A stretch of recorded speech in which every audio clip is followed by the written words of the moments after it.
You're listening to 10-Minute Tech Talks. Think of this as your mini masterclass if you are looking to scale fast.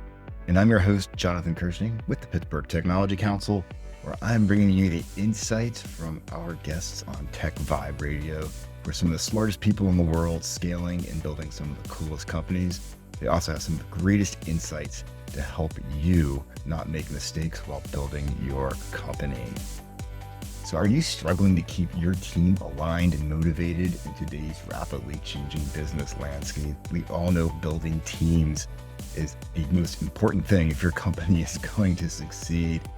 But in a world where technology evolves at this absolute lightning speed and workplace dynamics are just shifting, everyone is desperate for some insight on how to build a solid team.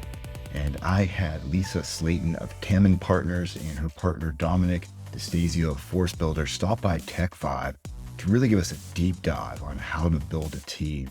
And I wanted to distill back some of the key takeaways so you can quickly learn from them, some key things that you can think about when it comes to putting your team together. And if you keep on listening, you're going to learn how to transform organizational challenges into real growth opportunities and just understand how to develop durable skills for long-term success. Lisa and Dominic are just two really awesome people that, you get talking with them, it's really easy to go deep.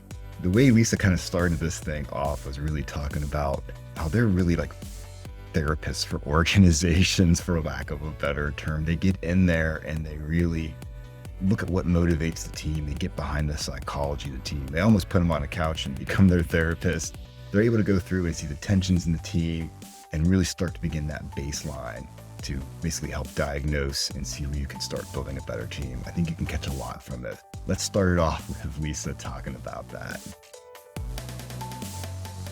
It's funny, my major in college was anthropology, cultural anthropology. Okay. And so I really feel in many cases, like when I'm working inside an organization, that I'm an organizational anthropologist. It makes a lot of sense. I'm going in to study the cultures, to look and understand how people do things. How does work really work? Not what people say, but how they actually interact with one another. And that's what I love. I love going in and digging out what's really underneath what they're saying and learning and understanding, and then helping them recognize where some of those things work well and others are getting in the way. And that leads you to individuals, right? There are tension points that exist between particular people in organizations. Dom just mentioned the tension that might exist between engineers and designers, right? There's a tension that exists in many companies between sales and engineering, or sales in the manufacturing side, right? But those two groups of people actually need each other and require one another. So how do we help them grow in interdependence? Not we're doing it the right way, and manufacturing should just come alongside and do what sales wants them to do. And they're looking at salespeople like, you're selling things we don't actually make, so we got a problem. After this, Lisa goes more into finding strength in chaos. And this to me is just so important because we are all, every single one of us, we're just completely overwhelmed by everything going on in the world while also trying to build a business. But believe it or not, Lisa says you can actually thrive. Let's see what she has to say. Global change and chaos. And it feels like the world's spinning out of control some days. Doesn't it? It sure does. And yet, how do we function and do more than function? How do we actually thrive and flourish in the midst of those kinds of environments? That's very empowering. I like it when you say something like that, because the idea is that, yes, a company can feel like maybe things are spiraling or they can't get their head around a process or around a management structure. But the idea is that you can do more than just manage around it, but find a way to thrive. It requires a shift in mindset. Yeah, totally. And you bring that shift. Yeah, you were talking about post-pandemic and going back to normal. And I think even that, there's a little bit of fallacy in it, right? Yeah. And you're seeing some tension back and forth, right?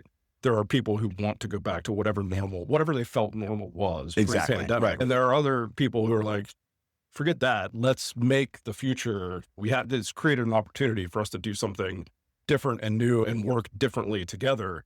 And I think we're in this weird spot right now where there's a lot of tension between those two things. That's a really good point. And I think that shows up not just in the obvious one is like remote work or in office, but I think that shows up in a lot of other ways too, where there's just different camps.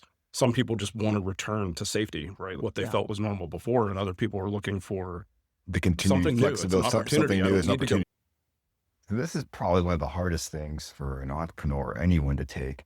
is realizing that sometimes we just get in our own way. I mean, we all get focused on our tasks, whether you're building a company, whether you're getting a project done at work. As human beings, we tend to become highly focused if we're passionate about something. And we all know entrepreneurs are so passionate. And so Lisa has some insight here that just really talks about how, yeah, it's a double-edged sword being an entrepreneur. And entrepreneurs are a unique breed, and we're going to talk more about that in a little bit. And they can be both the greatest asset to what they're trying to build and the greatest blockade. Oh, my goodness. Because they tend to be very involved in every aspect of their business. And there's a point when a business that any organization hits where you've got to learn how to build effective teams and build trust. Yeah. And build the relational cohesion so that people can get stuff done and not everything relies on one person. This is the perfect jump off point to really talk about what you guys do together with my years and years and decades of experience looking at all the different tech companies and leaders here in Pittsburgh. What you bring up rings so true. So many folks out there, incredibly smart women and men out there building really cool things, throwing their whole passion and life into it. So it's hard to separate them out. That at a point, that organization is no longer just them. It's 50 other people that are working there, and their personalities and conflicts are going to happen, and having effective leadership and management becomes paramount. So the therapist has to come in and help them do it. So that's a lot of insight for under 10 minutes.